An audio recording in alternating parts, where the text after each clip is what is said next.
Silakan Panitra untuk menghasilkan ahli. Baik, untuk Ibu Hani Konita memasuki ruang persidangan.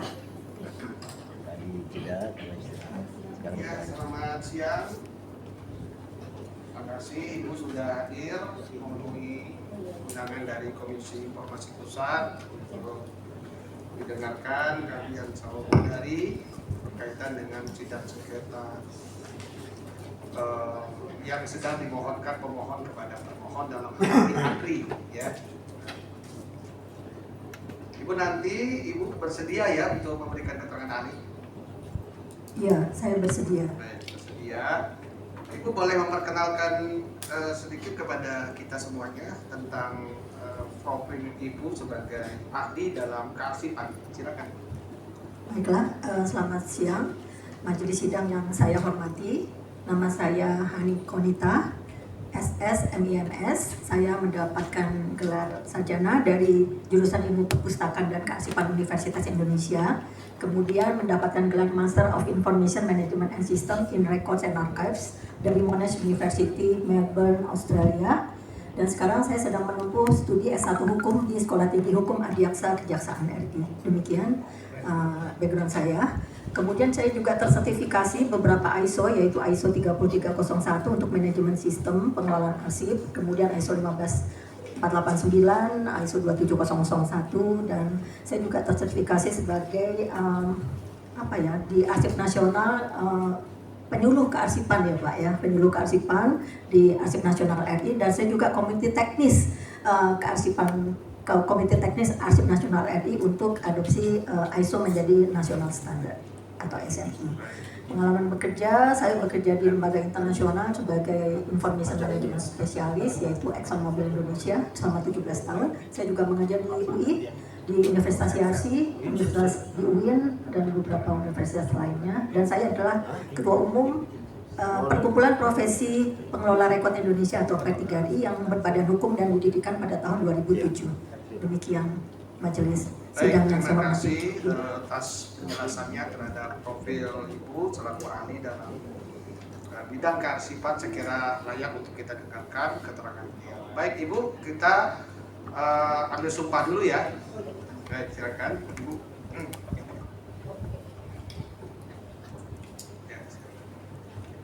Ibu dengarkan kata-kata saya. Demi Allah, saya bersumpah atau berjanji sebagai ahli akan memberikan keterangan sesuai dengan keahlian saya dengan sebenarnya, tidak lain dari yang sebenarnya. Baik, terima kasih. Silakan duduk. Baik, Ibu saudari ahli, sebelumnya apakah Ibu sudah mengetahui ya terkait dengan pokok permohonan dari pemohon kepada termohon dalam sengketa informasi publik di Komisi Informasi Pusat ini? Ya, saya mengetahui sedikit Pak, tapi karena saya tidak mengikuti medsos ya, jadi terbatas apa yang saya dapatkan dari informasi resmi saja. Baik, jadi saya bacakan sedikit ya, biar Ibu nanti ada pemahamannya. Ya. Jadi pemohon ini mengajukan permohonan ke AGRI. Pokok permohonannya itu adalah salinan dokumen ijazah atas nama Joko Widodo untuk pencalonan Presiden Republik Indonesia periode 2014-2019 yang diarsipkan di AGRI. Ada kata yang diarsipkan di AGRI. Yang kedua adalah salinan dokumen ijazah atas nama Joko Widodo untuk pencalonan Presiden Republik Indonesia periode 2019-2024 yang diarsipkan di AGRI. Yang ketiga, permohonan informasinya adalah setiap catatan autentikasi atau dokumen pendukung terkait ijazah tersebut yang tersimpan sebagai arsip statis negara. Hal ini berupa seperti berita acara verifikasi, bukti serah terima, dan dokumen-dokumen pendukungnya. Jadi itu pokok permohonannya, dan pada sidang sebelumnya bahwa AGRI tidak menguasai informasi yang dimohonkan oleh pemohon. Jadi dokumen itu tidak dimiliki oleh AGRI. Oleh karena itu pada kesempatan ini majelis ingin mendengarkan keterangan dari ahli ya, pandangan dari ahli berkaitan dengan keilmuannya terutama pemahaman terhadap pasal-pasal yang ada dalam undang-undang kearsipan. Karena ini yang sebelumnya itu menjadi pembahasan dalam sidang yang menjadi apakah di sana ada kata-kata wajib tentunya ya. Misalnya apakah KPU wajib menyerahkannya kepada ANRI atau kemudian ANRI wajib untuk melakukan upaya untuk melakukan atau mendapatkan arsip tersebut ya. Kemudian juga berkaitan dengan pasal 43 Undang-Undang Kearsipan dan pasal-pasal yang berkaitan dengan pasal tersebut. Saya kira itu secara umum nanti akan didalami oleh anggota majelis dan juga para pihak yang tentu akan mendalami pandangan Ibu. Saya kira demikian untuk pengantar, silakan Ibu sampaikan terlebih dahulu. Baik, saya memahami bahwa saya di sini akan menjadi ahli dan memberikan pendapat sesuai dengan kompetensi atau dalam keahlian saya dalam bidang kearsipan ya Pak, seperti itu. Ya. Baik. Nah terkait dengan undang-undang kearsipan, apa yang Ibu pahami dari undang-undang kearsipan tersebut? Baik, jadi dalam sistem kearsipan nasional, kearsipan itu diatur dalam 2 peraturan perundang-undangan utama ya Pak ya, yang menjadi payung hukumnya, yaitu Undang-Undang Nomor 43 Tahun 2009 dan Peraturan Pemerintah Nomor 8 Tahun 2012. Secara normatif, kearsipan di Indonesia menganut sistem yang bernama siklus hidup arsip, yaitu arsip dikelompokkan menjadi 2 jenis yang kita sebut sebagai arsip dinamis, yang terdiri dari arsip dinamis aktif dan arsip dinamis inaktif. Arsip dinamis adalah arsip yang memiliki nilai guna bagi lembaga pencipta arsipnya, misalnya nilai guna keuangan, hukum, teknologi. Seperti saya di perusahaan migas itu teknologi Pak ya, kemudian nilai guna hukum. Nah, sedangkan arsip inaktif adalah arsip yang frekuensi penggunaannya itu sudah menurun, seperti itu. Kemudian ada lagi jenis arsip yang kedua, yaitu arsip statis, arsip yang memiliki nilai kenegaraan atau kesejarahan bagi bangsa Indonesia, seperti itu. Nah, kemudian dari setiap jenis arsip itu ada yang juga yang namanya fungsi dan tanggung jawab, di mana fungsi untuk pengelolaan arsip dinamis itu ada di lembaga pencipta arsip, yaitu yang mencakup pertama penciptaan arsip, yang kedua penggunaan, yang ketiga pengolahan, dan yang keempat penyusunan arsip. Semua menjadi tanggung jawab dan fungsi dari lembaga pencipta arsip. Kemudian terkait dengan arsip statis itu menjadi tanggung jawab dari lembaga kearsipan, baik bersifat nasional maupun bersifat daerah, di mana fungsi lembaga kearsipan ini adalah sebagai ada 4 ya pada intinya, yaitu akuisisi arsip, kemudian pengolahan arsip statis, kemudian preservasi arsip, dan keempat adalah akses arsip untuk publik, seperti itu Pak. Nah, jadi siklus hidup arsip inilah yang dianut oleh sistem kearsipan nasional berdasarkan peraturan perundang-undangan. Demikian majelis yang mulia. Baik, terima kasih Bu. Ini pokok permohonan yang disampaikan pemohon ini kan berkaitan dengan salinan dokumen ijazah ya atas nama Joko Widodo pada saat pencalonan 2014 dan 2019 ya, pada saat pencalonan itu. Tentu informasi ini kan dikuasai oleh KPU ya. Nah, apakah KPU itu sebagai pencipta arsip begitu? Nah, kemudian bagaimana memperlakukan arsip terhadap salinan dokumen ya, baik itu dokumen lengkap maupun dokumen ijazah, sehingga itu bisa diarsipkan di ANRI seperti itu. Karena dalam undang-undang itu, saya lupa tadi pasalnya, disebutkan bahwa pencipta arsip itu wajib untuk menyerahkan arsip itu kepada ANRI. Apakah misalnya seperti salinan dokumen pencalonan ya, kemudian termasuk di dalamnya itu ada salinan ijazah sebagai syarat pencalonan, itu juga merupakan suatu kewajiban dari pencipta arsip untuk menyampaikan itu kepada ANRI dalam hal ini. Nah, seperti apa urgensinya hal ini dari keahlian Ibu? Silakan. Ya, Jadi yang disebut lembaga pencipta arsip adalah terdiri dari lembaga pemerintahan di tingkat pusat dan lembaga kearsipan di tingkat daerah. Dalam hal ini lembaga kearsipan di tingkat pusat adalah lembaga pencipta arsip dalam hal ini adalah lembaga-lembaga pemerintah yang berada di tingkat pusat, ya Pak, ya, seperti itu. Kewajiban lembaga pemerintah pusat adalah yang tadi saya sebutkan, penciptaan, penggunaan, pengolahan sampai dengan penyusutan, seperti itu. Dalam hal ini adalah salah satu kegiatan utama yang diharuskan oleh lembaga pencipta arsip adalah membuat jadwal retensi arsip. Nah, jadwal retensi arsip ini menentukan siapa yang membuatnya, Bu? Lembaga pencipta arsip. Kalau KPU termasuk lembaga pencipta arsip ya? Maaf Pak, itu sudah masuk ke pokok perkara. Jadi saya secara keilmuan saja Pak. Iya. Jadi lembaga pemerintah pusat atau lembaga pencipta arsip sesuai dengan peraturan perundang-undangan harus membuat perangkat atau berkewajiban ya Pak ya, berkewajiban membuat skema klasifikasi dan jadwal retensi arsip yang menentukan nilai guna arsip baik primer maupun sekunder. Jadi seperti itu. Nah, nanti dari setiap nilai guna arsip itu ditentukan masa retensinya.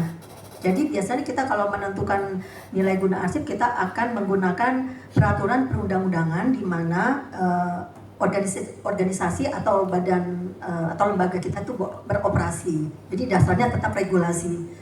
Nah, di situ kita menentukan fungsi, kegiatan, transaksi, dan jenis-jenis arsip yang akan kita masukkan ke dalam jadwal retensi arsip. Seperti itu. Nah, kemudian nomor 2 adalah jadwal retensi arsip itu menjadi alat untuk menentukan apakah suatu arsip itu bernilai guna sejarah atau berkelanjutan atau permanen atau musnah. Jadi semuanya bergantung pada JRA.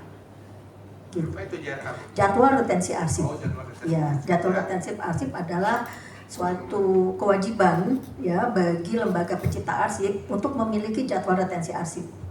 Dari situlah kita menentukan nilai guna dari arsip tersebut.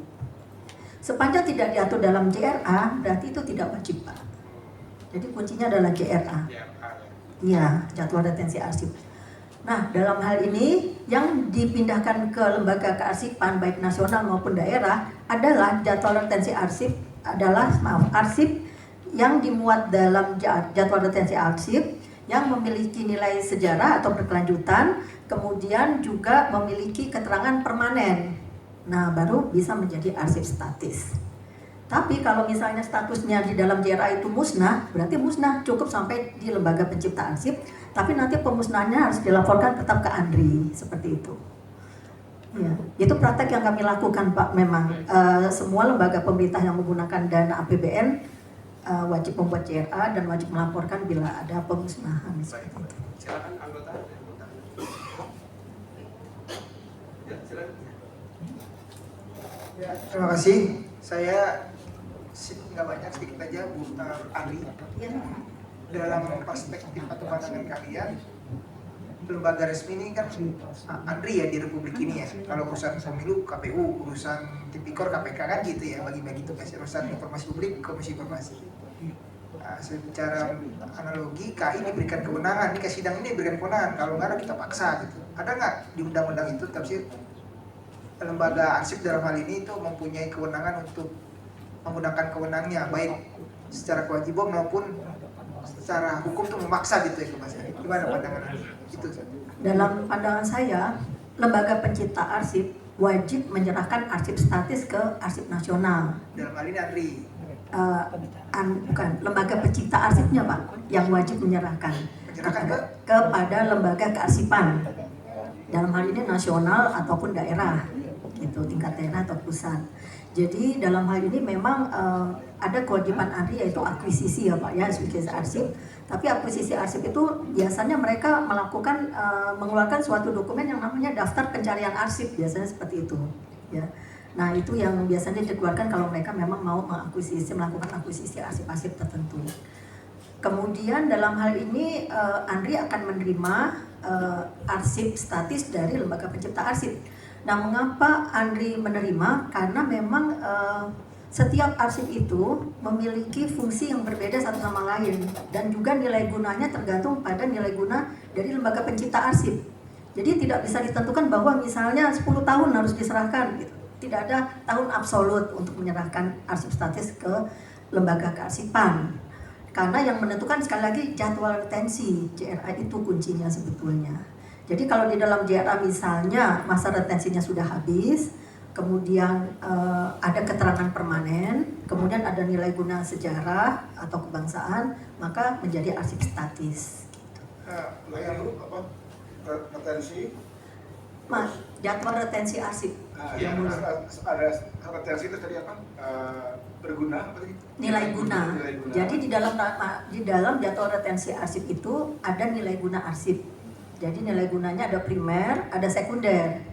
Nilai guna primer, nilai guna keuangan, administrasi, keuangan, hukum maupun teknik gitu ya, atau sains gitu. Cara menentukan nilai guna itu bagaimana caranya? Serta siapa yang punya kewenangan untuk menentukan nilai guna terhadap arsip? Untuk menentukan nilai guna arsip ditentukan oleh unit pengolah di lembaga pencipta arsip. Jadi kan unit pengolah biasanya itu terdiri ada fungsi fasilitatif, ada fungsi substantif. Nah, fungsi fasilitatif misalnya fungsi keuangan, kepegawaian, rumah tangga dan sebagainya. Nah, mereka yang menentukan nilai guna dari masing-masing arsip yang mereka ciptakan. Sedangkan fungsi substantif, nah itu tergantung masing-masing lembaga. Misalnya kalau lembaga keuangan, bank berarti fungsinya itu adalah misalnya perbankan, itu menjadi fungsi substantif. Jadi memang kuncinya ada di jadwal retensi arsip itu sendiri. Betul. Kalau JRA itu gimana ya? Kita dari luar gitu. JRA itu katakanlah lembaga belum kita tahunya sudah disusun atau belum ada, gimana tahunya? Siapa yang mengawasi itu? JRA itu sekarang sudah terbuka untuk publik Pak, di JDIH ada. Majelis ada, JDIH kita bisa buka. Jadi setiap lembaga negara. Betul, setiap lembaga negara. Menyusun JRA. Betul, itu ada di JDIH. Kemudian nanti kita bisa lihat di situ, kita bisa ketik jadwal retensi arsip, nanti akan keluar di situ. Di dalam setiap lembaga itu berupa apa Bu? Bisa dapetin Bu misalnya. SK biasanya. SK bukan ya, peraturan ya. Ada ya. Peraturan bisa, SK bisa ya. Aduh saya lupa Ya, ya. artinya ada aturan lah ya Bu. Ada aturan dari pimpinan ya, Pimpinan, dan disetujui oleh Arsip Nasional juga. Jadi Lalu JRA itu sudah disetujui oleh Arsip Nasional. yang tadi balik ke pertanyaan saya pertama tuh yang ada kewenangan. Kami kan punya kewenangan nih Bu, Memanggil, ya. Kalau dia nggak datang kita putus, bisa ada kewenangan absolut lah kewenangan. Nah, kewenangan itu melekat nggak di dalam hal ini lembaga pengarsipan nasional? Kan lembaga arsip di Indonesia cuma satu namanya, dari pusat maupun daerah. Betul. Ada Bu ya kewenangan itu? Kewenangan itu tergantung lagi-lagi ke JRA-nya. Kalau memang JRA-nya itu menentukan bahwa Kalau sudah habis nggak masa, ada belum bikin gimana? ya berarti tergantung JRA-nya lagi Pak. Saya kembalikan karena itu ada di undang-undang.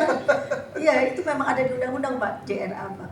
Jadi kalaupun belum dibikin JRA-nya nggak salah juga ya Bu ya? Ya, tergantung JRA-nya lagi di undang-undang disebutkan. Sekarang seperti kalau itu. pun ada JRA yang diambil, yang punya kewenangan itu tadi arsip yang statis, dinamis atau yang mana Bu? JRA itu dinamis di Dinamis. lembaga pencipta arsip. Iya. Jadi kalau kita lihat siklusnya, pengelolaan arsip dinamis itu menjadi tanggung jawab dan fungsi dari lembaga pencipta arsip. Seperti itu. Nanti setelah menjadi arsip statis baru menjadi fungsi dan wewenang dari arsip lembaga kearsipan baik nasional maupun daerah, seperti itu Pak. Ya untuk sekarang cukup. Iya. Ya, terima kasih Ibu sudah bersedia hadir untuk memberi keterangan Ya. agar pokok perkaranya menjadi jelas buat kita semua. Betul. Kalau saya salah tolong dikoreksi ya. Jadi saya mengilustrasikan begini. Kami lembaga punya dokumen. Dokumen ini kami simpan dalam satu kurun waktu tertentu. Kemudian karena mungkin tempatnya sudah nggak cukup, gitu ya. Kemudian sementara isinya masih akan diperlukan dan seterusnya, maka dokumen tersebut, seluruh dokumen itu kita serahkan kepada Andri untuk didokumentasikan atau diarsipkan. Begitu enggak alurnya? Atau kemudian hanya kepada Andri hanya diberikan daftar saja, Bu. Ini loh dokumen yang kita kuasai, kita miliki. Itu tolong dikoreksi cara berpikir saya. Ya, jadi dokumen mungkin beda dengan arsip ya Pak Oke, ya. oke. Kita bicara arsip aja lah ya. Arsip ya, Oke. karena kalau dokumen itu mungkin 100% dokumen yang menjadi arsip itu hanya 75% atau 50% ya kan. Oke. Karena mungkin ada dokumen yang bersifat kertas kerja, yang dokumen draft, itu kan akhirnya jadi banyak ya. Jadi sebagai arsiparis kami akan melakukan penilaian terhadap arsip yang ada di unit pengolah. Jadi biasanya jadi harusnya menurut sistem kearsipan nasional, lembaga pencipta arsip itu punya unit pengolah, di mana mereka yang punya knowledge ya atau pemahaman mengenai arsip yang dibuat di unit kerjanya. Jadi unit pengolah ini ada di unit-unit kerja di setiap lembaga pencipta arsip seperti itu. Iya, maksud saya ketika unit pengolah itu sudah mengidentifikasi sudah menjadi arsip, sudah menjadi arsip, ya. kan ya. Kemudian arsip itu diserahkan kepada Andri, lembaga pengasipan, Lembaga kan kearsipan, ya, oke. sebagai dokumen ya, Ya. dia sebagai dokumen gitu kan ya, atau Andri hanya menerima daftarnya saja. Nah, dari unit pengolah itu masuk dulu ke unit kearsipan. Nah, unit kearsipan. Ya, jadi di setiap lembaga pencipta arsip ada lagi satu unit yang namanya unit kearsipan, Oke. di mana unit inilah yang bertanggung jawab untuk mengelola arsip inaktif. Iya, Nah, iya, maksudnya ketika di badan di unit badan kearsipan. di lembaga saya, Iya. ya, saya ambil contoh di Komisi Informasi, Iya. di situ ada unit pengolah, di situ ada Unit kearsipan. unit kearsipan, Untuk gitu inaktif, ya. Inaktif, kenapa segala macam gitu ya. Iya. Sekarang ini semua sudah selesai. Sudah selesai. Gitu kan ya. Nah, itu kemudian apakah itu diserahkan kepada Andri? Baik. Tidak kita simpan lagi, Iya. gitu kan? Iya. Atau Andre itu hanya menerima berkasnya nih loh, kami menyimpan 1, 2, 3, 4, 5 gitu. Baik. Tahap berikutnya setelah masuk ke unit kearsipan menjadi arsip inaktif, kemudian arsiparis di unit kearsipan itu akan melakukan penilaian terhadap arsip yang diserahkan oleh unit pengolah.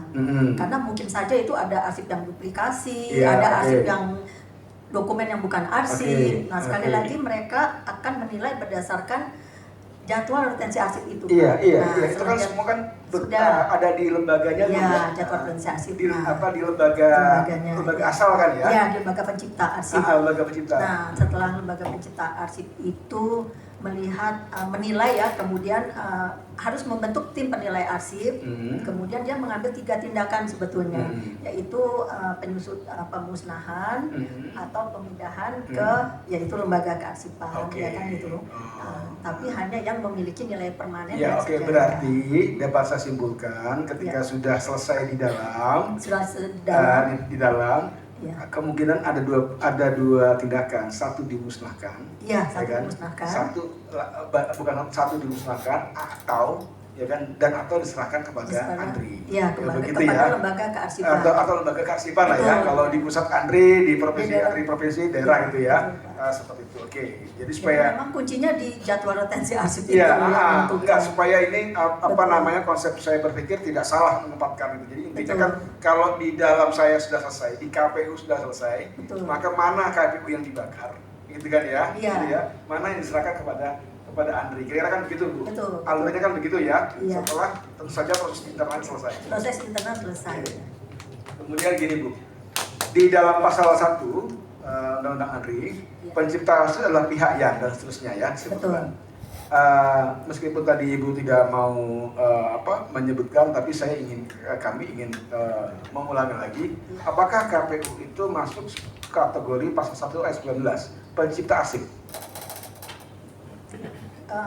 Jadi definisi dari pencipta arsip itu adalah lembaga pemerintah yang menggunakan APBN, Pak. Iya. Dananya dari APBN. Itu saja. Kalau di undang-undang, Ya.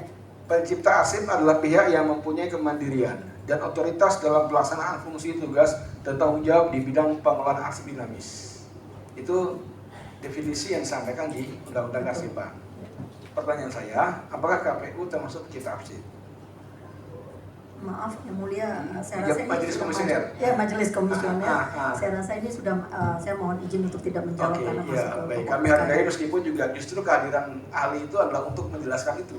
Gitu Iya. ya. Termasuk adalah bagian gitu. Tapi kalau ahli tidak mau menjelaskan, tidak apa-apa. Karena di pasal berikutnya Iya. itu disebutkan lembaga negara. Lembaga negara. Ya kan ya.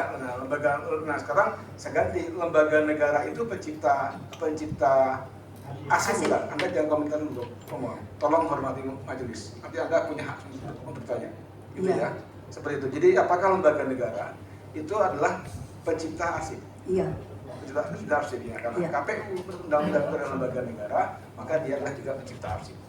Kan begitu? Saya izin tidak menjawab. Oh, izin tidak menjawab. Iya, sudah. Apa?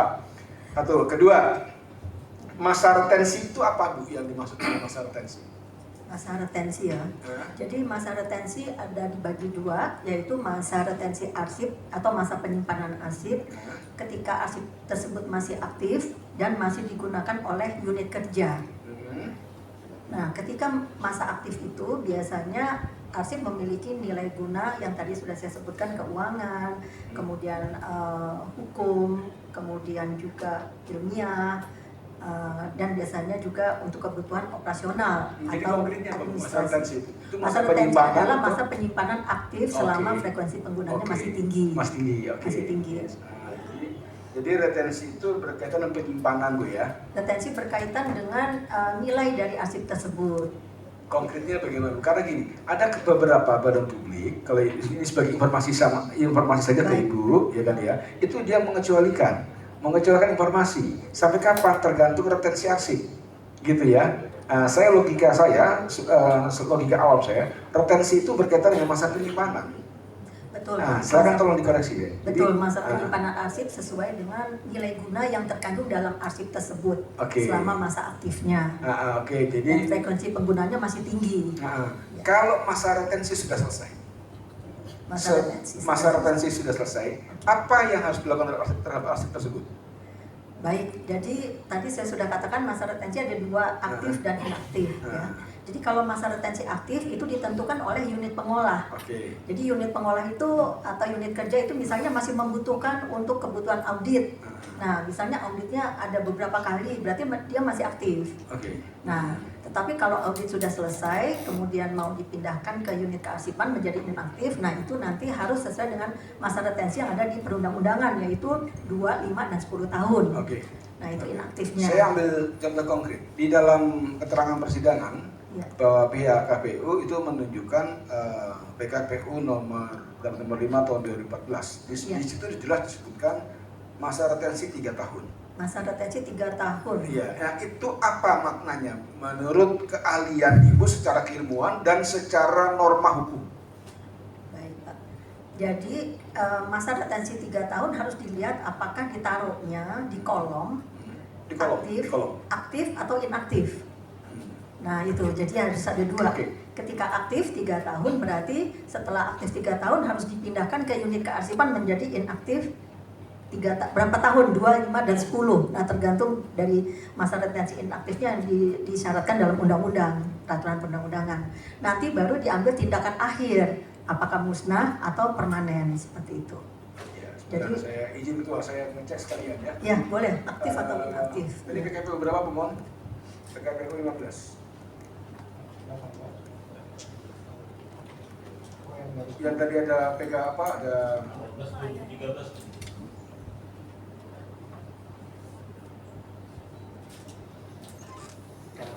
ya, meskipun itu bukan sebagai alat bukti dalam yang diajukan oleh saksi ya, tapi kami juga butuh butuh informasi tambahan.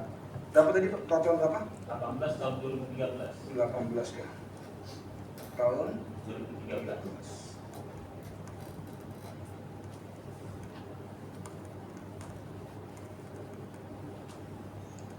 Oke, Bu, ada sebuah regulasi jadwal retensi arsip substantif gitu ya bahasanya Iya, ya. substantif. Jadwal retensi arsip substantif dan fasilitasi non kepegawaian dan kepegawaian. Iya. Ya, itu bahasa itu dan seterusnya. Kemudian di dalam kolom itu ada keterangan jangka waktu simpan Iya. retensi. Jadi makanya tadi saya katakan retensi itu masalah berkaitan dengan penyimpanan. Iya. Aktif 3 tahun, Iya. inaktif 2 tahun. Ya, Nah, ini maknanya apa, Ibu? ya, baik. Dari sisi ilmu dan dari sisi Dari segi regulasi ya. regulasi, ya. Ya, jadi yang pertama tadi aktif 3 tahun berarti arsip tersebut masih digunakan untuk kepentingan unit kerja dari unit pengolah. Jadi disimpan selama 3 tahun. Oke. Setelah 3 tahun Eh, dipindahkan ke unit kearsipan, disimpan menjadi 2 tahun tadi ya Pak. Iya, Nah itu- itu berarti mempunyai nilai guna administrasi. Oh, Ya, gitu. jadi administrasi 2 tahun, kemudian tindakan akhirnya atau keterangannya di situ Keterangan musnah. musnah, berarti bisa dimusnahkan. Oke, berarti saya ulangi ya, saya luruskan. Sebuah dokumen jangka waktu aktif 3 tahun, dia masih saya miliki. Masih Iya kan ya? diizinkan kerja. Karena selama 3 tahun. Betul. Yang boleh kami gunakan untuk selama 3 tahun. Selama 3 tahun. Betul. Setelah 3 tahun, Ya. dia akan menjadi arsip yang inaktif. Inaktif, Ya, betul. kami tetapkan 2 tahun. 2 Itu tahun. ya. Iya. Pasca 2 tahun, Iya. maka itu akan saya musnahkan. Dinilai kembali dulu Pak. Ya, kalau enggak, baru musnah. karena keterangannya Oh, di sini musnah. Keterangannya musnah. Musnah. Ya, berarti dimusnahkan. Berarti saya musnahkan. Musnahkan. Gitu ya. Itu Betul. menurut memang regulasinya begitu Bu ya. Begitu. Teorinya juga begitu ya. Teorinya begitu. Oke, jadi ada lagi kemudian misalnya rekapitulasi daftar pemilih. Iya. Ya Bu ya. Itu contoh aja. Jadi ada pada saya 3 tahun. Saya itu ini kita analikan kita sebagai KPU ya. Iya. Kepada saya 3 tahun karena masih berguna buat saya. Kan gitu ya penjelasannya. Setelah 3 tahun selesai, Iya. itu saya geser ke bidang lain, ya kan? Unit kearsipan. Karena itu menjadi inaktif, Betul. ya kan? Selama 2 tahun. Betul. Selama 2 tahun. Nah, setelah selesai 2 tahun, Iya. itu rekapitulasi tingkat nasional permanen di ANRI dan rekapitulasi PMK kota di LKD. Artinya setelah 5 tahun baru diserahkan kepada ANRI. Begitu ya? Menurut 3 tahun di 3 tahun saya simpan karena bisa gunakan, masih aktif digunakan DPT Iya. itu ya. Iya. Setelah selesai, pemilu selesai, DPT itu disimpan di lemari saja, ya kan, karena dan mungkin hanya digunakan suatu saat tertentu saja. Iya. Sifatnya inaktif ya, Inaktif. 2 tahun, Iya. posisinya masih ada di KPU. Iya. Gitu ya. Masih di lembaga pencipta. Iya, tadi masih di lembaga Pencipta arsip. pencipta, gitu kan ya. Iya. Ternyata kemudian di pencipta itu mengatakan rekapitulasi bla bla bla diserahkan kepada nasional, diserahkan kepada Permanen KPU. ya. Permanen. Iya, gitu kan. berarti diserahkan. Gitu. Berarti kan artinya sejak selesai sebuah kearsipan, Iya. itu minimal tuh butuh waktu 5 tahun Bu ya. Iya. Minimal kan. Iya. Bisa jadi kemudian aktifnya bisa jadi sampai 5 tahun. Kan gitu Bu ya? Bisa, bisa. Ada tentu ada aktifnya itu harus berapa lama? Oh, tidak. Tidak Kalau ada aktif ya? tidak ada. Kalau Jadi aktif kalau bebas. ada dokumen 2014 gitu Iya, ya, iya. kemudian saya tidak menyerahkan kepada ANRI gitu ya, karena di dalam jadwal retensinya itu saya tetapkan 10 tahun misalnya. Sesuai dengan JRA saja. Kenapa? Sesuai dengan jadwal retensi. Makanya kan dia membuat JRA. Iya. Ya kan? betul. Dalam JRA itu hitungan waktu tahunnya kan tidak ada nggak ketentuan harus ditetapkan? Tidak absolut. Tidak absolut kan? Tidak Jadi sebebas saya Iya. sejauh dia punya nilai guna. Iya, nilai Betul, guna. betul gitu ya. Betul. Jadi kalau saya menyimpan suatu dokumen di dalam JRA, saya katakan aktif 10 tahun. Iya, Ya kan, berarti itu hanya ada di saya, 10 tahun akan saya gunakan terus. betul. Gitu kan ya. Setelah selesai 10 tahun, Iya. maka itu akan saya simpan di lemari. Ibarat kata seperti ya, dia menjadi inaktif. Menjadi ya kan? inaktif, ya. Inaktifnya 5 tahun. Gitu kan ya. 5 tahun, oke. Boleh Iya. inaktif 5 tahun? Boleh. Boleh kan? Iya. Karena tadi kan nggak ada aturan kan? Ada aturannya 2, 5, dan 10. 2, 5, 10. Oke, Iya. saya ambil 10 tahun deh, yang paling maksimal aja. Kalau ada nilai keuangan, Berarti kan ada syarat tertentu. ada syarat ya. tertentu, 2 Oke. tahun administrasi, Oke. 5 tahun nilai guna sains, teknologi, Oke.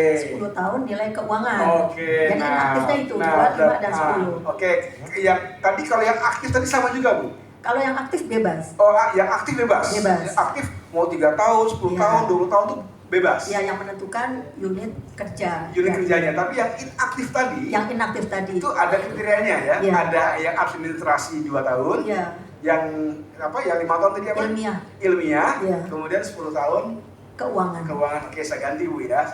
Berarti kalau saya punya dokumen dalam masa aktif 10 tahun satu tahun kan, dalam Iya. JRA Bu ya, Dalam JRA. dalam JRA 10 tahun. Iya. Kemudian 2 tahun lagi baru saya serahkan, saya eksekusi lebih lanjut ya. Iya. Karena itu bisa jadi saya musnahkan atau Iya. bisa jadi saya serahkan kepada ANRI. Itu berarti kan minimal 12 tahun Bu ya. Ya, 12 tahun. Betul gitu ya, Betul. logikanya begitu ya. Betul. Nah, jadi saya ambil kalau Pilpres 2014, gitu ya, kita ambil contoh ya, Pilpres 2014, asumsikan dia selesai pelantikan bulan Juli 2015, gitu ya. 2015 selesai nih Bu ya. 2015 kemudian saya tetapkan retensi 10 tahun. Gitu ya, ini analogi nih ya. 10 tahun retensi terkait semua dokumen pencalonan. Berarti kemudian setelah retensi 10 tahun di aktif 10 tahun, Iya. saya buat inaktif 2 tahun. Iya. Gitu kan ya? Iya. 2 tahun. Berarti saya punya waktu 12 tahun kan? 12 tahun. Nanti setelah 12 tahun apakah saya serahkan kepada Andri? Iya. Gitu kan? Atau saya musnahkan Musnahkan, kepada iya. pemilihan lembaga? Kan begitu? Iya. Gitu ya? Iya. Nah dengan demikian kalau misalnya dia pemilih Pilpres 2014, dokumen di proses 2019, berarti kan 12 tahun menjadinya 2000 berapa? 2021. 26 ya? 26. Kurang lebih begitu ya. Ini hanya saya maksud gitu tadi hanya untuk menjelaskan cara saya memahami tentang retensi arsip tadi. Ya, oke. Baik, berikutnya, Ibu di dalam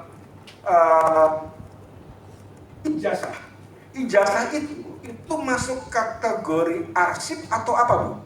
Kalau kita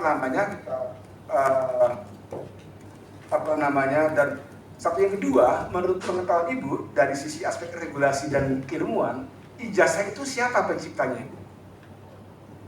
Iya, sebetulnya saya mohon izin lagi tidak bisa menjawab ya Pak ya, karena tergantung pada lembaga pencipta arsipnya. Sekali lagi tergantung pada JRA-nya. Ya, apakah ada di dalam JRA dari lembaga pencipta arsip tersebut untuk menyatakan apakah dokumen tersebut merupakan arsip atau bukan. Apakah akan menjadi arsip statis atau bukan. Berarti dengan demikian Ibu tidak bisa memberi pandangan ya, ijazah itu siapa penciptanya itu nggak bisa diberi pandangan ya. Kalau tadi kan ada pencipta arsip Bu, pencipta arsip dan seterusnya, dan Ibu tidak bisa memberi penjelasan. Saya ambil contoh lembaga negara karena disebutkan di dalam undang-undang arsipan. Berarti lembaga negara itu adalah pencipta arsip dalam pandangan saya. Saya tadi pertanyaan Bapak bisa dilihat di peraturan perundang-undangan kan sudah jelas ada kan? Karena Ibu tidak mau menjawab, maka saya mencoba untuk meluruskan dengan cara pandang saya. Nah, dengan demikian, karena alur berbicara seperti itu, lalu ijazah itu siapa yang membuat, apakah dia itu adalah lembaga negara atau dia yang membuat adalah pencipta arsip, gitu kan? Nah, itu menurut Ibu bagaimana?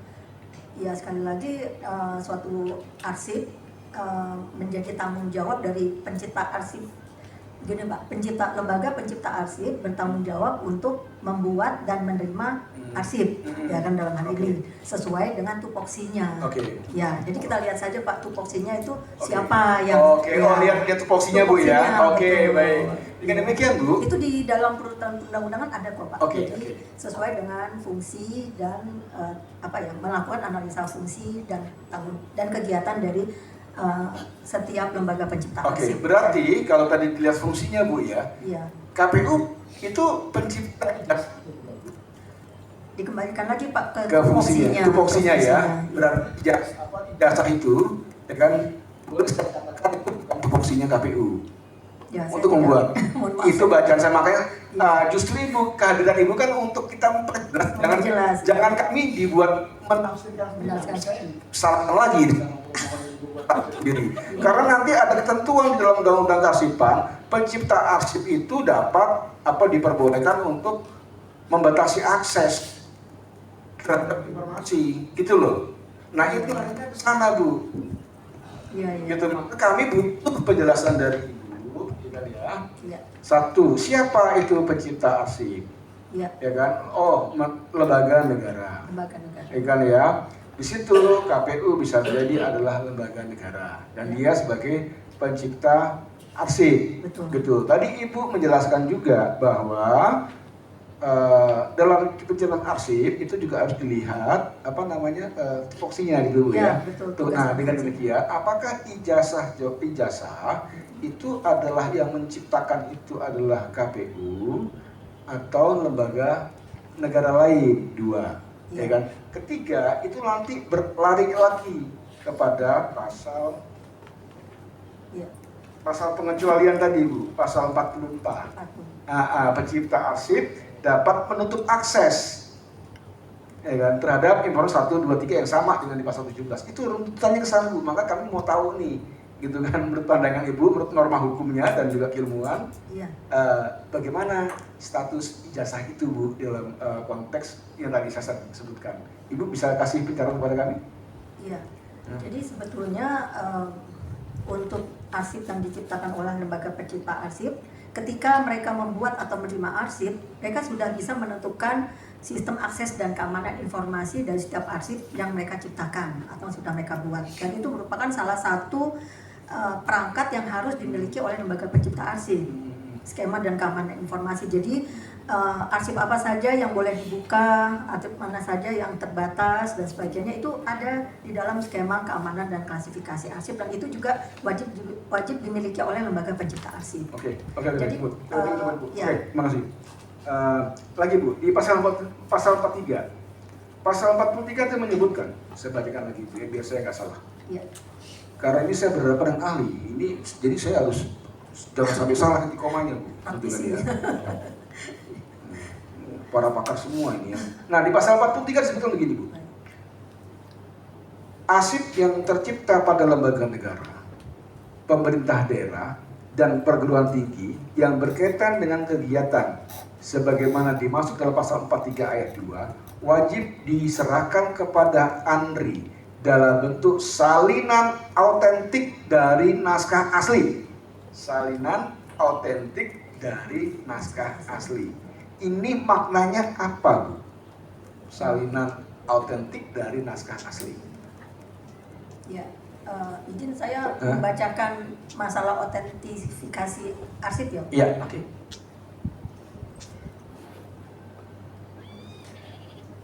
Mungkin nanti saya akan serahkan ke Ya. Panitera ya. Iya, oke. Jadi saya bacakan majelis, mohon maaf, sidang yang mulia, dalam praktek kearsipan, keaslian arsip tidak hanya dinilai dari tampilan fisiknya, melainkan dari kesesuaian antara isi, konteks, dan strukturnya. Pendekatan ini merupakan dasar dari teori diplomatik modern yang digunakan dalam penilaian otentisitas arsip di lembaga kearsipan nasional maupun internasional. Pertama, unsur konten atau isi.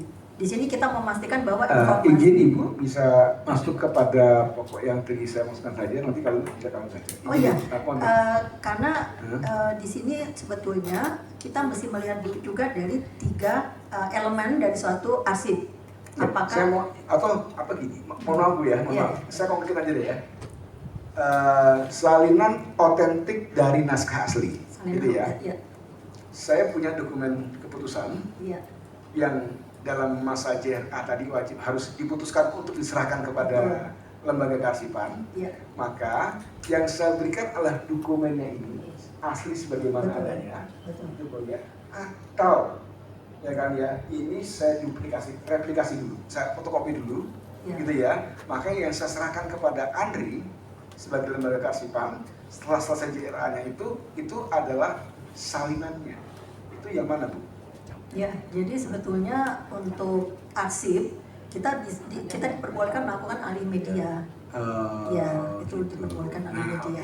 Asalkan, nah sekali lagi persyaratannya kita tetap memelihara hubungan antara isi, konteks, dan strukturnya itu saling mendukung. Iya, Seperti iya. itu. Ya, artinya kan kalau pasal 43 kalau secara sederhana ditafsirkan, kami ini KPU karena oleh pemohon ini, oleh termohon dianggap KPU tidak menyerahkan ya, gitu kan ya, bukan dianggap, faktanya memang tidak menyerahkan, gitu kan. Jadi KPU itu punya dokumen, gitu Bu ya, yang sudah selesai JRA, kita asumsikan selesai JRA-nya, dokumennya dari ijazah. Ya.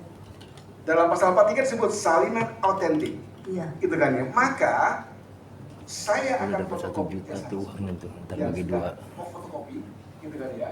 Fotokopinya saya serahkan kepada Andri, gitu kan. Sementara yang naskah awal itu saya pegang. Begitukah maknanya? Atau ketika sudah selesai JRA-nya, ya sudah saya serahkan lagi semuanya kepada lembaga negara. Yang benar yang mana? Kalau penyerahan arsip statis ke lembaga kearsipan oleh pencipta arsip, seharusnya tetap dipelihara integritas dari arsip tersebut. Ya, jadi integritasnya tidak boleh diubah sebetulnya. Nggak boleh diubah. Ya, yang tadi saya sebutkan alih media adalah kalau misalnya dari media yang tidak bisa dibaca gitu kan ya, kemudian kita mau mengalihkan ke media yang bisa dibaca, misalnya dari media yang obsolete gitu ya, kan kita banyak menyimpan tape dan sebagainya di masa lalu. Kemudian kita mau menyerahkan itu menjadi arsip statis, diserahkan kepada lembaga kearsipan, nah itu diperbolehkan untuk alih media agar bisa dibaca. Iya. Tanpa mengubah isi, konteks dan struktur dari arsip tersebut. Iya, alih media ini kan bisa jadi dalam bentuk memfotokopi ijazah tersebut. Alih gitu media ya. bisa. Kemudian atau memfotokopi berkas tersebut gitu Bu ya. Iya. Kemudian saya serahkan kepada lembaga ya. Jadi kata kuncinya boleh melakukan alih media dengan Alih beberapa media. ketentuan ya. Ya, dengan ketentuan, isi, konteks dan strukturnya tetap dipelihara integritasnya. Di dalam undang-undang Andri itu ada pasal-pasal denda, pasal-pasal pidana. Pidana ya. Nah ini menurut pengetahuan Ibu, meskipun Ibu bukan ahli hukum ya, gitu Iya. ya, itu siapa pihak yang memberi pemidanaan atau sanksi administratif kepada para lembaga yang tidak patuh? Lembaga yang tidak patuh, siapa yang berhak Iya. tentunya harus melalui proses hukum dulu ya. Proses hukum Iya. ya. Oke. Berarti Iya, Ibu sama. tidak terlalu kan gini. Iya. Kemarin di dalam satu sesi tanya jawab kami pendalaman kepada termohon itu ada kewajiban dari termohon itu untuk meminta dokumen atau arsip ya kan kepada badan hukum atau lembaga negara. Iya. Karena itu menjadi kewenangannya dari termohon, ya kan? Itu kewajiban menurut undang-undang. Tapi kewajiban tersebut itu tidak disertai dengan hak untuk mempanis, nggak ada panisnya gitu ya kemarin ya. Gitu kan, bahwa kemudian di sini ada sanksi administratif, ada sanksi pidana, itu bukan kewenangan dari Andri untuk. Jadi saya ingin minta pandangan Ibu, pendapat Ibu berkaitan dengan konstruksi hukumnya ini. Dan betulkah Andri itu punya kewajiban sesuai dengan berapa kemarin itu ya, sebentar saya lihat ya.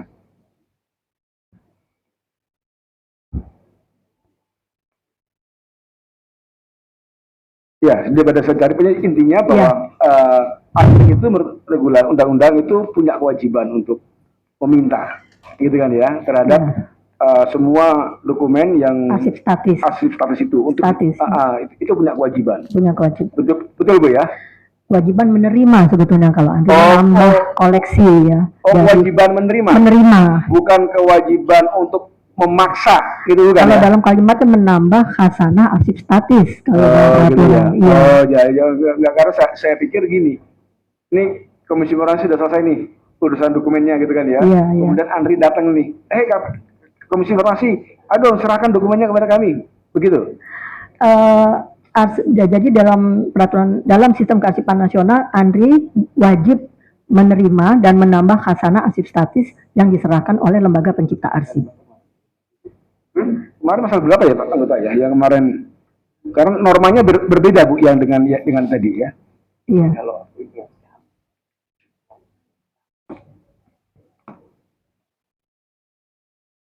Udah saya mesti cari dulu pelan Bu ya. Menambah khasanah ya arsip. Yang maksimal 1 tahun itu loh selama.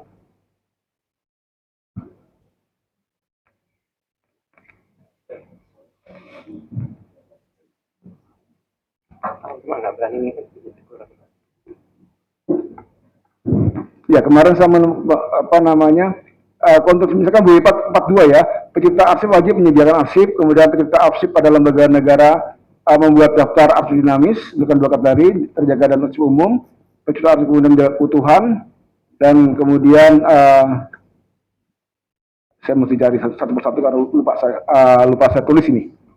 Jadi mungkin nanti pemohon yang bisa mendalami. Nah, jadi saya intinya mau meminta pendapat dari pandangan ahli bahwa Andri itu punya kewajiban untuk meminta dalam tafsir saya, gitu ya, dalam tafsir saya. Jadi bukan untuk dia menerima ya, tapi dia meminta atau mewajibkan badan untuk menyerahkan kepada Andri. Itu tafsir saya, gitu ya.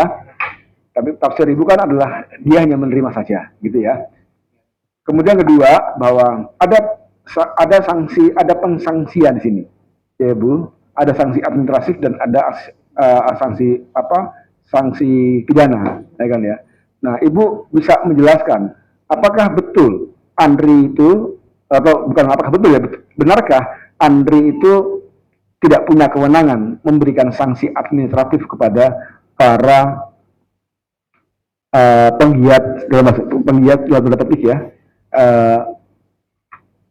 kearsipan, entah itu pejabat lembaga, entah itu petugasnya, seperti itu. Mohon maaf mohon maaf majelis ya yang mulia, saya tidak bisa menjawab karena sudah masuk ke dalam ranah hukum yang di luar kompetensi saya. Ya, karena memang kita butuh penegasan seperti apa betul gitu, tapi ya. Cukup, terima kasih. Baik, selanjutnya kita serahkan kepada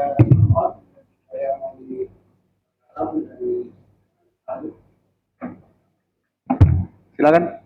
Ya, termohon dulu ya. Yang menghadirkan mereka. Yang mulia, atas waktu yang diberikan kepada kami.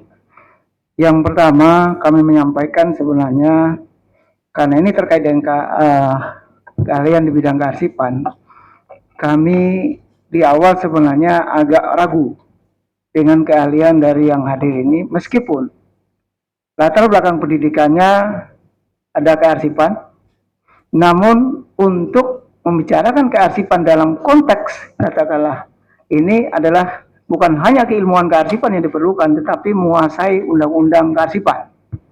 Oleh karena itu dari beberapa yang disampaikan oleh ahli tadi, ada beberapa hal yang sebenarnya tidak tepat berdasarkan Undang-Undang 43. Pertama adalah menyatakan arsip dengan dokumen.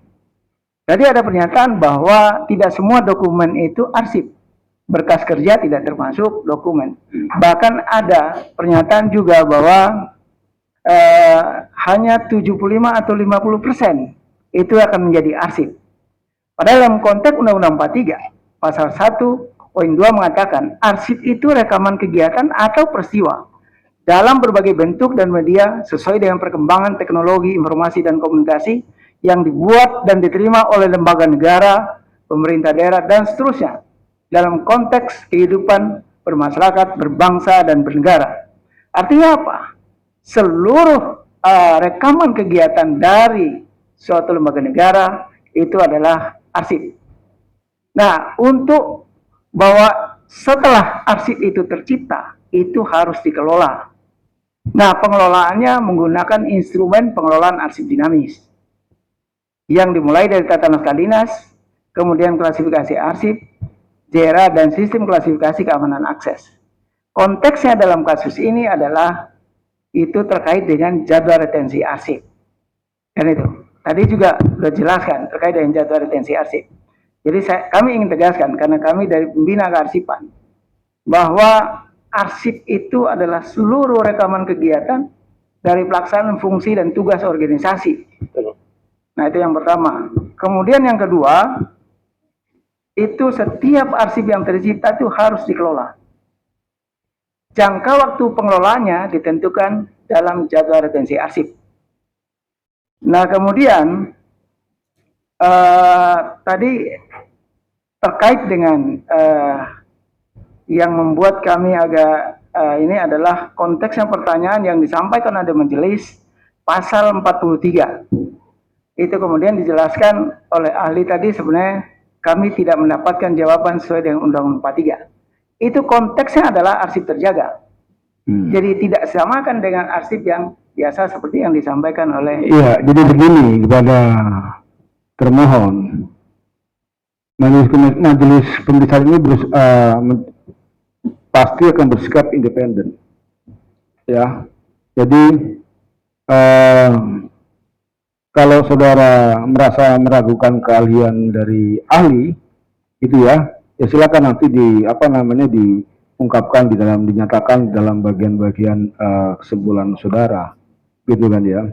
Ini kan kami bertiga juga bukan orang sehebat saudara yang untuk memahami arsip, maka kami butuh keterangan.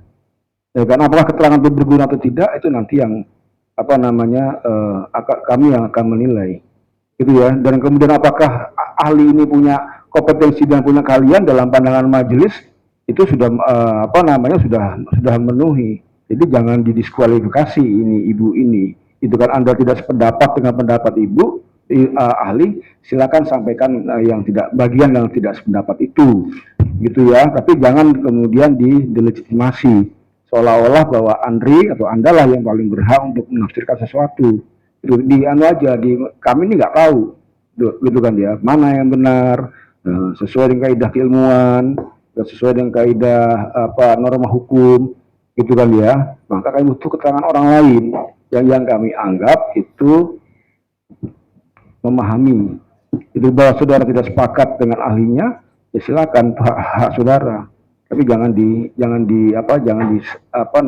didelegitimasi keahliannya, gitu ya. Nah, hal-hal yang saudara tidak, saya sudah kenal dengan saudara, kita sudah berulang kali dalam kesempatan hari ini, saya tidak dan kami sedang tidak ingin berdebat, ya, dan saling silang, gitu ya. Majelis ini hanya sudah mencoba mendalami beberapa hal yang menurut majelis itu perlu didalami, dan Anda tidak suka atau apa, silakan nanti Anda sampaikan dalam kesimpulan dan keterangan selanjutnya. Itu aja kedua. Iya, saya kembalikan. Saudara ada pertanyaan atau tidak dengan saudara Ali? Cukup.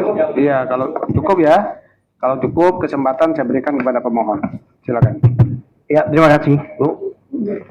Luar biasa, artinya Ibu dari UI. Saran saya pertanyaan tidak mengulangi lagi terhadap pertanyaan yang sudah tadi ya. Misalnya majelis tadi kan udah banyak tuh mendalami pertanyaan kepada Ibu, jadi biar kita efektif waktunya. Iya. Tadi kan Ibu katakan bahwa kearsipan ini berhubungan dengan hukum dan sejarah dan sebagainya. Saya mau tanya, presiden itu termasuk sejarah bukan, Bu? Seperti presiden sebelumnya termasuk sejarah atau bukan? Dalam konteks kearsipan pertanyaannya loh, karena beliau ini ahli kearsipan. Tidak, dalam arsip ini kan harus menyatu. Iya, beliau ini makanya konteks pertanyaannya agar tolong dikonstruksikan, agar si ahli juga bisa menjawab pertanyaan sesuai dengan konstruksi yang saudara sampaikan. Saya menanggapi apa yang dinyatakan oleh ahli tadi, bahwa ini konteksnya hukum, sejarah dan sebagainya, ya kan? Ini kan berhubungan dengan ini. Saya tidak menanyakan ahlinya. Saya menanyakan presiden ini termasuk bisa dikatakan kategori atau kriteria sejarah, bukan? Baik, izin menjawab Yang Mulia. Jadi tergantung pada lembaga pencipta arsip. Bukan, saya karena awam aja. Saya menjawab dari sudut pandang kearsipan. Jadi kalau memang lembaga pencipta arsip itu memiliki tupoksi yang berkaitan dengan suatu fungsi tertentu dan misalnya itu berkaitan dengan presiden, maka ya benar di dalam skema klasifikasi atau retensi arsipnya itu dikategorikan memiliki nilai sejarah. Iya. Jadi jawabannya tergantung lembaga pencipta arsipnya. Oke. Apakah termasuk satu ketentuan hukum, kriteria hukum? Ada undang-undangnya kalau mau jadi presiden, ada undang-undang pemilu, kemudian ada undang-undang dasar, bahkan menyangkut nggak itu masalah hukum di sini? Mohon maaf Yang Mulia, ini mungkin di luar dari kapasitas saya ya. Kalau di luar kapasitas Ibu ya, kalau tidak mau jawab tidak apa-apa. Saya tidak gitu, ya. Ya, saya sebenarnya bukannya mempertanyakan di luar ini. Saya menanggapi pada waktu mendefinisikan arsip tadi yang harus disimpan, harus mengenai sejarah ini. Saya sebenarnya mempertanyakan balik. Saya bukannya berpendapat, saya mempertanyakan karena saya tidak paham. Ibu, ya, oke, saya lanjutkan lagi. Tadi Ibu menarik jadwal retensi aktif dinamis kan, yang dinamis. Kalau yang statis gimana, Bu? Kalau yang statis, hubungannya kan dengan JR apa tadi itu? jadwal retensi JRA aktif itu kan dinamis. Iya. Dinamis itu kan masih digunakan. Iya. Kalau yang statis gimana? Yang statis berarti jadwal retensinya permanen. Nah, itu yang statis itu yang harus disimpan, iya, ya, betul. nggak dipakai lagi ya? Tidak, ya.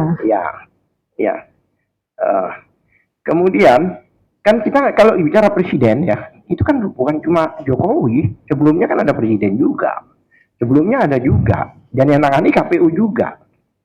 Kalau 10 tahun ini, 30 tahun tidak ada, seandainya dikatakan tadi apa data-data tentang presiden, ya kan? Nah, saya ini berbicara tentang undang-undang, Pak. Tidak keluar dari undang-undang. Kemudian, posisi presiden itu posisi strategis bukan, Bu? Menurut Ibu? Tergantung pada lembaga pencipta arsipnya. Bukan arsip, presiden. Posisi di dalam kenegaraan ini strategis bukan? Ya mohon maaf, saya hanya menjawab. Saya tidak bisa menjawab karena di luar kompetensi saya. Ini hubungannya dengan Undang-Undang Pasal 41. Sudah jelas di sini masalah pemerintahan yang strategis.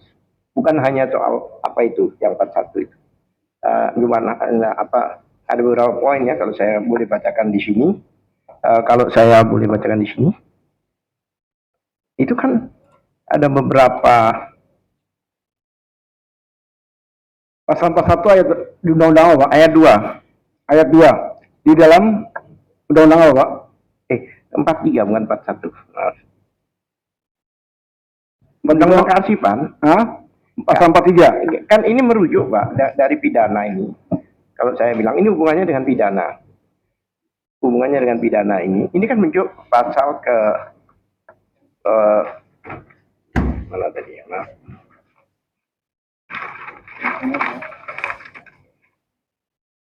Empat 43 ayat 1. 43 ayat Iya, pasal 43 ya. yang ayat 1 Ya. itu kan pejabat yang bertanggung jawab dalam kegiatan kependudukan dan seterusnya kan ya. Ya. Nah inti dari pertanyaan kepada ahli apa, Pak, berkaitan dengan ini? Kan tadi majelis juga sudah menanyakan pasal 43 ini.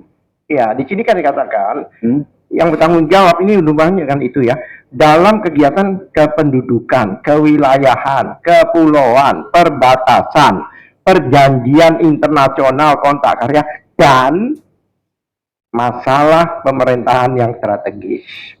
Jadi bukan hanya itu aja. Makanya saya tanya presiden ini strategi, masalah pemerintahan yang strategis bukan? Karena itu berhubungan dengan pasal 84 itu. Itu, Pak. Jadi saya tidak keluar dari sini. Iya, ya. Kan seorang hukum juga. Betul. Ya kan? Ini pertanyaan saya. Pertanyaan saya, posisi presiden jelas posisi pemerintahan yang strategis. Kalau presiden nggak strategis, apalagi menteri, udah mana lagi yang strategis kalau presiden aja bukan strategis, kecuali RT mungkin, ya kan? Ini presiden. Nah, ini saya hubungkan lagi dengan pasal 84. Bagaimana menurut Ibu? Karena Ibu ahli sini, pejabat yang dengan sengaja tidak melaksanakan pemberkasan dan pelaporan yang dimaksud dalam pasal 43 1 dipidana dengan pidana penjara paling lama 10 tahun dan denda paling banyak 500 juta rupiah. Ini undang-undang. Pertanyaan saya, bagaimana kalau pejabat itu tidak melakukan itu? Bisa nggak dikenakan pasal ini? Ibu memahami pertanyaannya? Ya, saya paham pertanyaannya, tapi mohon Kita maaf. hukum juga ketika saya dengar. Iya, tadi saya juga sedang belajar hukum ya, juga. ya, makanya saya satu lah. Ya, jadi mohon maaf saya tidak bisa menjawab karena masuk ke dalam ranah hukum pertanyaan tersebut. Saya Ibu di sini dialihkan ahli kearsipan. Kearsipan Ibu secara fisik hanya menata buku, menata arsip, apa mendasarkan pada undang-undang kearsipan? Kalau sekolah saya, Ibu itu adalah orang yang memahami undang-undang kearsipan. Saya punya sekretaris ahli arsip, tapi bukan ahli undang-undang kearsipan. Ya, ini apa namanya si ahli ini dalam norma hukum, norma teori, dia mau menjelaskan. Tapi kalau sudah masuk pada pokok perkara, kan, beliau cenderung tidak mau. Majelis, ini bukan pokok perkara. Ya, itu kan gini, apa namanya?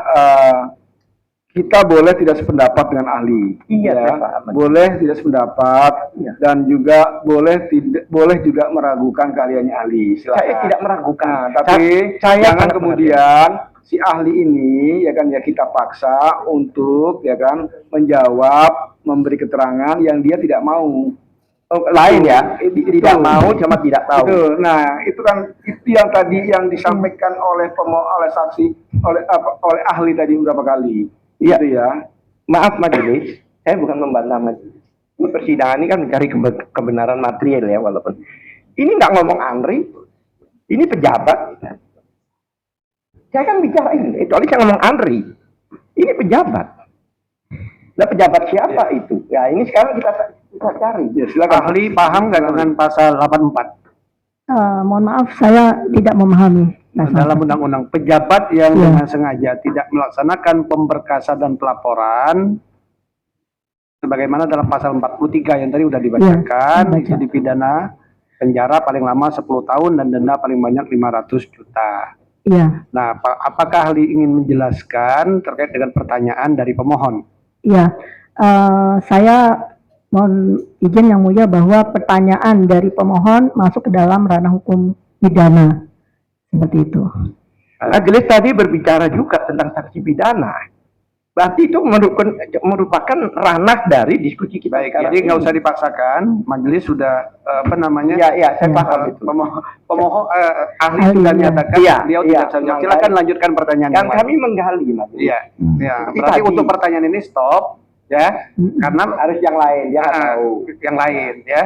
Yang Silakan. lain, saya bingung Baik, juga. kalau masih ada Mudah-mudahan pertanyaan. Ibu tahu juga. Ya. Oke, terus pertanyaan saya berikutnya. Tadi yang masalah GRA tadi, ya, dinamis, statis, dan sebagainya sudah jelas ya. Yang namanya statis jangan hanya terfokus pada Jokowi.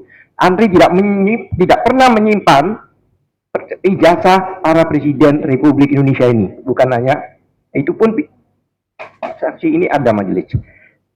Dan KPU juga terlibat di dalam 5556 dalam ikut serta dalam perbuatan pidana. Oke. Yang berikutnya, ijazah yang dilegalisir apakah bisa dikatakan salinan otentik dari dokumen itu?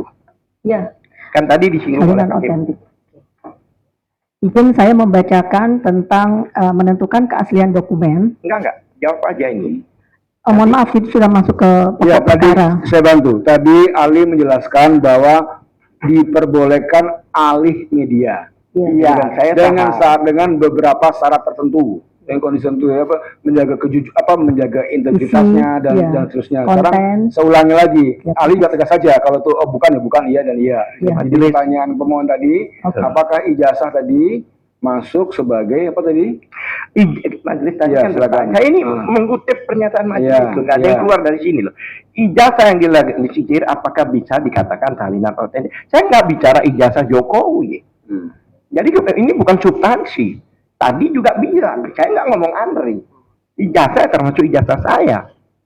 Anggap ijazah saya deh, gitu loh. Apakah bisa dikatakan salinan otentik dari dokumen? Ya. Itu pertanyaan Silakan saya. ahli mau jawab. Ya, saya mau menjawab. Jadi, untuk menentukan, sekali lagi untuk menentukan otentifikasi dari suatu arsip, itu pertama menjadi tanggung jawab dari lembaga pencipta arsip. Karena lembaga pencipta arsip itu bertanggung jawab untuk menerima dan membuat arsip ya yang otentik seperti itu. Dalam hal ini seorang pembuat pencipta arsip, mereka harus memahami isi konteks dan struktur dari dokumen tersebut dan menjaga integritas isi, konteks dan struktur dari dokumen atau arsip sepanjang masa arsip Lebih itu. bahasa sederhana, tolong Ali dijelaskan kepada pemohon dan kami bahasa yang lebih sederhana dari yang tadi Oke. Ali jelaskan gitu.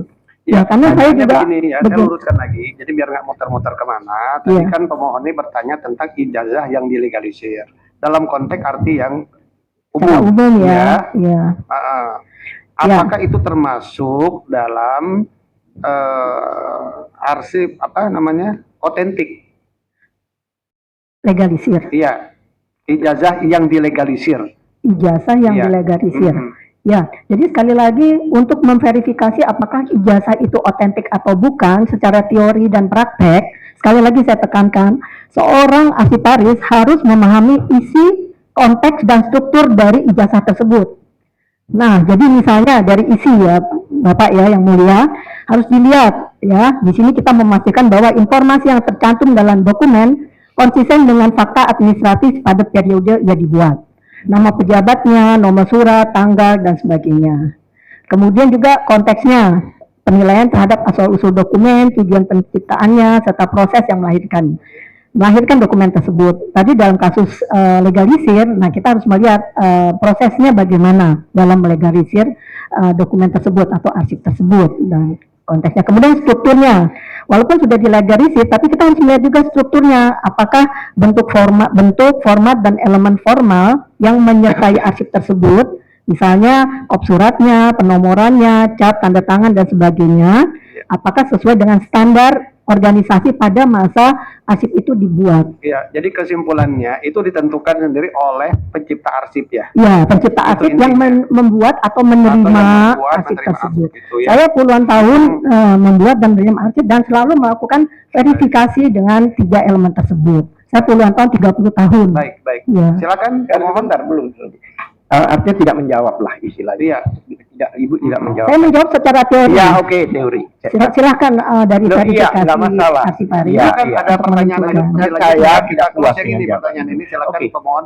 Iya, saya tanya lagi. Tadi katakan lembaga yang menerima dan membuat. Ini kok ada menerima dan membuat? Saya bingung. Berarti siapa yang dimaksud lembaga menerima dan membuat? Kalau yang membuat itu wajar, ya kan? Seperti saya, lulusan UI contohnya. Yang buat ya UI. Dan yang menerima. Nah ini kata-kata menerima dan membuat ini kan berarti ada satu pihak ketiga lainnya. Baik, saya jawab. Jadi pencipta arsip tidak harus hanya membuat. Misalnya dia menerima surat dari pihak luar eksternal. Misalnya kita bermitra dengan pihak luar, kita punya stakeholders dalam satu organisasi. Misalnya ya, kita punya kontraktor, kita punya vendor dan sebagainya. Itu kan pihak eksternal. Sebentar. Berarti kan kita menerima. Kita bicara ijazah. Ya, ijazah ini siapa yang menerima dan siapa yang membuat? Bukan vendor apa itu kan mana-mana. Siapa yang menerima ijazah ya? Menurut Ibu kan dikembalikan pada yang membuat, masuk akal lah. Tapi Betul. kata-kata menerima. Menerima, iya. Nah inilah berarti ijazah ya. Siapa yang lembaga apa, lembaga mana yang Ibu sebut menerima dan membuat itu? Jawabannya tergantung pada tupoksi dari lembaga pencipta arsip tersebut. Ya udahlah. Baik, ya. Oke, terima kasih. Cukup ya, pemohon? Ada? Baik, tidak mengulang lagi ya, pemohon ya. Ya, baik majelis. Yang pertama kepada ahli ya. Iya. Saya tidak meragukan keahlian ahli karena saya tahu ahli dari Universitas UI ilmu perpustakaan. Saya kira tidak kita ragukan ya keilmuannya. Saya ingin tanya yang pertama terkait dengan arsip ya. Arsip itu kan rekaman kegiatan peristiwa yang bernilai sejarah. Yang menjadi satu persoalan publik hari ini kan terkait dengan ada satu dokumen. Dokumen itu kemudian menjadi bagian dari sejarah pemilu, menjadi bagian daripada seseorang yang kemudian mendapatkan jabatan tertinggi di Republik. Ya kan? Apakah itu juga bisa disebut sebagai arsip? Ahli? Dalam bentuknya adalah, mungkin dalam kasus ini adalah ijazah. Ya, baik. Jadi suatu informasi bisa menjadi arsip atau suatu dokumen bisa menjadi arsip kalau sudah terdaftar dalam skema klasifikasi arsip dari lembaga pencipta arsip dan sudah terdaftar di dalam jadwal retensi arsip, baru bisa dikategorikan sebagai arsip. Jadi kembali lagi kepada instrumen dari lembaga pencipta arsip dan untuk kegiatan kearsipan seperti itu. Oke, baik. Yang pertanyaan berikutnya, ahli. Tahapan untuk pencipta arsip menentukan nilai kearsipan dari suatu rekaman peristiwa tadi, misalnya kita bicara ijazah gitu ya, itu setelah pencipta arsip menerima dokumen ijazah itu, kemudian langkah selanjutnya apa yang biasa dilakukan oleh pencipta untuk kemudian sampai kemudian ditentukan itu sebagai arsip?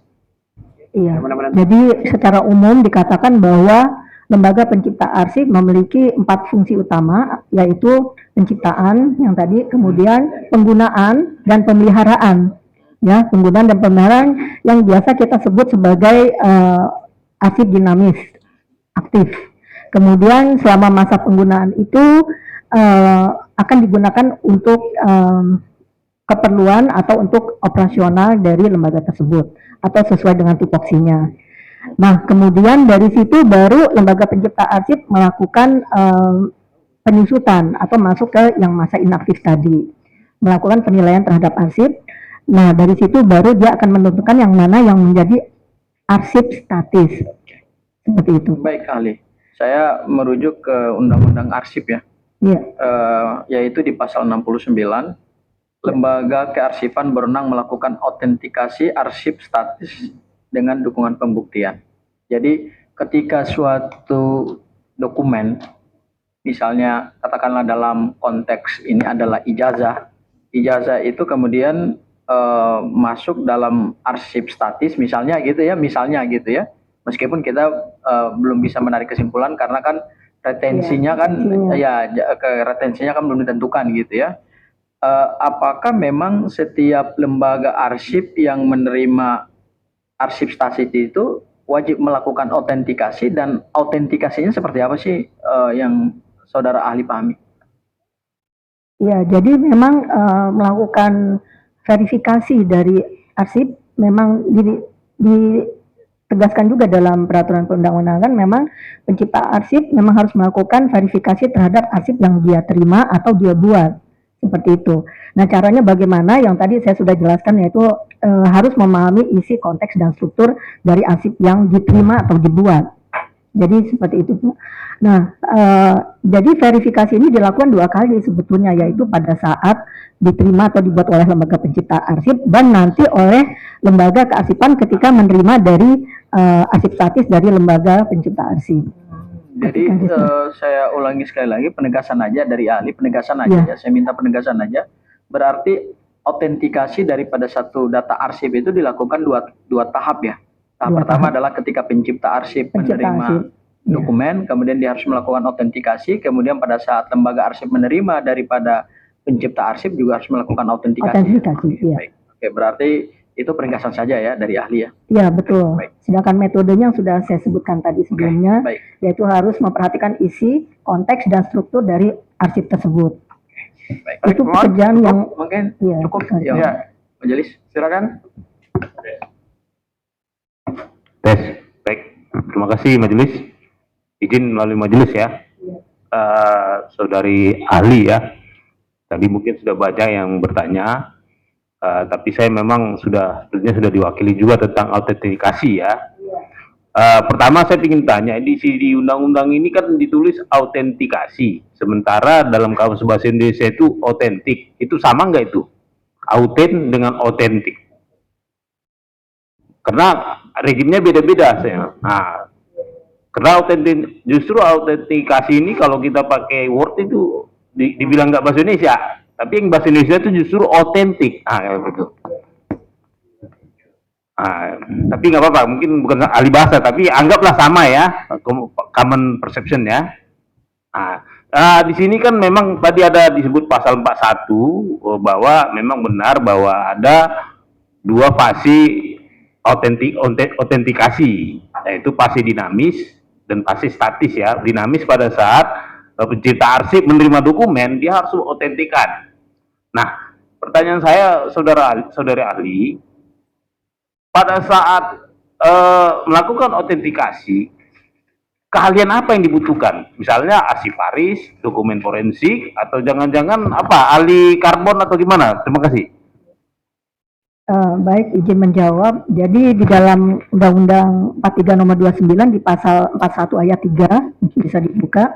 Nah, di situ dinyatakan bahwa lembaga pencipta arsip harus melakukan autentifikasi dengan menilai isi, konteks, dan struktur. Tapi memang tidak dijelaskan kualifikasi untuk melakukan autentifikasi tersebut di dalam undang-undang.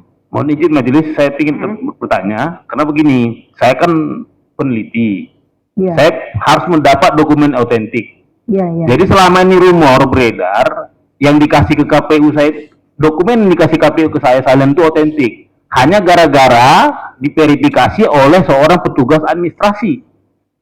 Jadi saya merasa dokumen saya kembali itu sampah secara penelitian.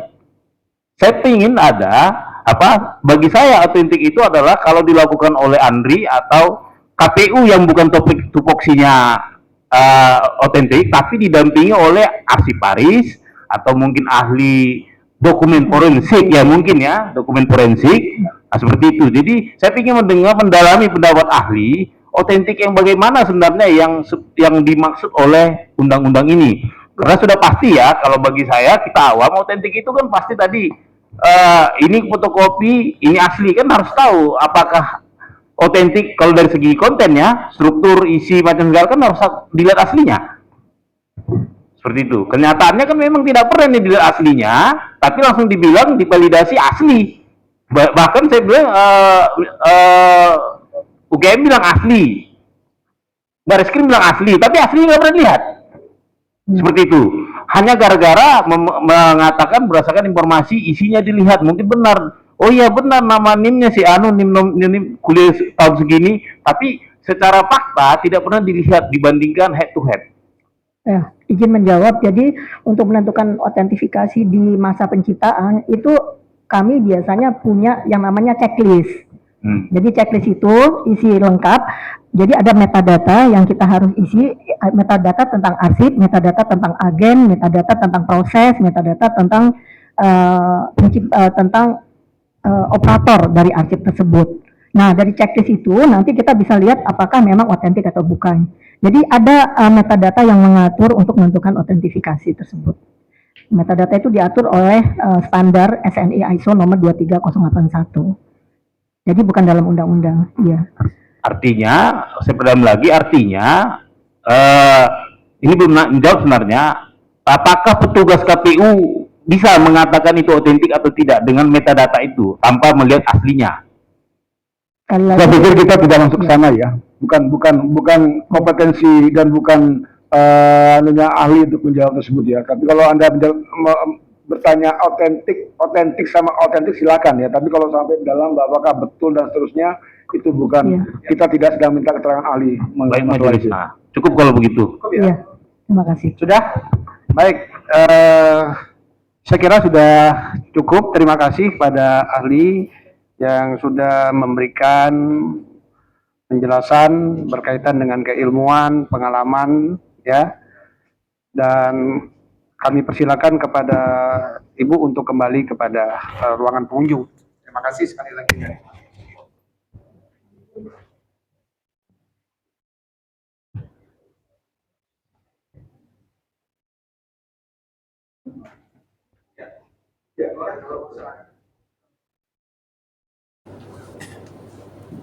kasih ya, Ibu ya. Ya, sekali.